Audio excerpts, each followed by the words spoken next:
Assalamualaikum warahmatullahi wabarakatuh. Halo Pak, saya Muhammad Rifan Adrian dari Fase Harja, akan menyampaikan pemahaman saya dan kesimpulan yang saya dapatkan dari materi teks yang telah Bapak kasih yang berjudul Menyadari, Mengenali, dan Menghargai Adanya Perbedaan Identitas di Suatu Masyarakat. Nah, jadi saya akan mulai pembahasan awalnya. Pembahasan awalnya itu kita sebagai manusia yang merupakan makhluk sosial selalu atau harusnya melakukan interaksi atau hubungan timbal balik yang biasanya dilakukan oleh suatu individu dengan individu, individu dengan kelompok, dan kelompok dengan kelompok. Proses interaksi ini biasanya dilakukan hanya untuk sekedar mengenali suatu budaya, suku, ataupun ras yang mungkin bisa juga untuk mempengaruhi cara pandang individu lain atau kelompok lain. Nah, di interaksi ini kita memerlukan pengenalan lebih jauh. Nah, proses pengenalan lebih jauh terhadap kelompok yang ingin kita pengaruhi ini tuh dinamakan atau dilakukan dengan cara sosialisasi. Sosialisasi di sini berarti proses penanaman atau proses mempengaruhi suatu kelompok yang biasa dilakukan oleh generasi-generasi selanjutnya untuk mempengaruhi biasanya tujuan hidupnya atau mengaruhi cara pandangnya yang bertujuan untuk mempengaruhi generasi selanjutnya untuk diterapkan. Nah,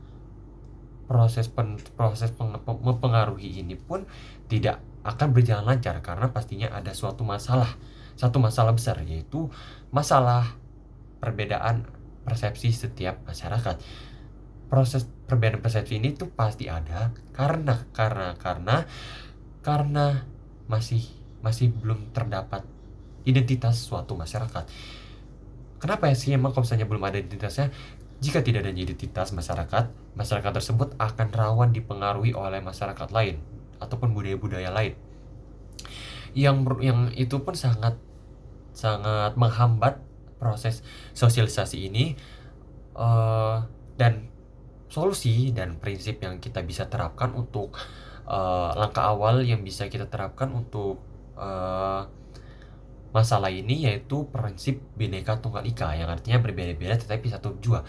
Prinsip ini tuh bagaimana sih cara bekerjanya? Prinsip ini tuh membuat kita sadar bahwa negara Indonesia ini tuh terdiri atas beragam suku, budaya, dan agama.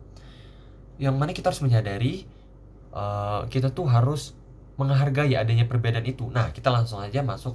Apa aja sih cara-cara kita menerapkan Bhinneka Tunggal Ika ini?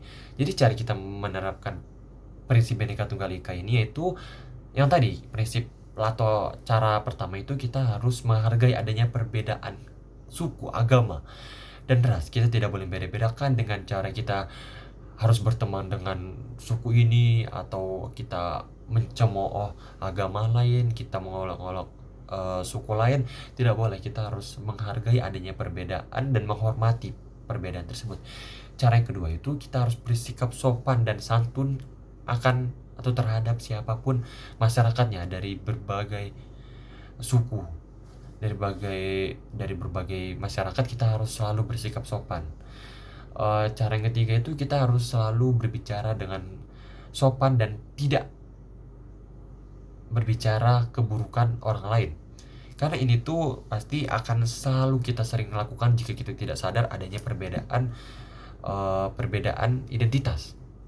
Mungkin itu aja cara awal yang bisa kita lakukan untuk menerapkan prinsip Bhinneka Tunggal Ika ini, dan kita semua harapkan semoga masyarakat Indonesia menjadi masyarakat yang punya ciri khas sendiri dan punya identitas sendiri, agar tidak adanya perbedaan atau kerusuhan yang dapat memecah belah masyarakat kita.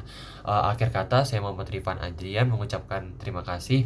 Wassalamualaikum warahmatullahi wabarakatuh.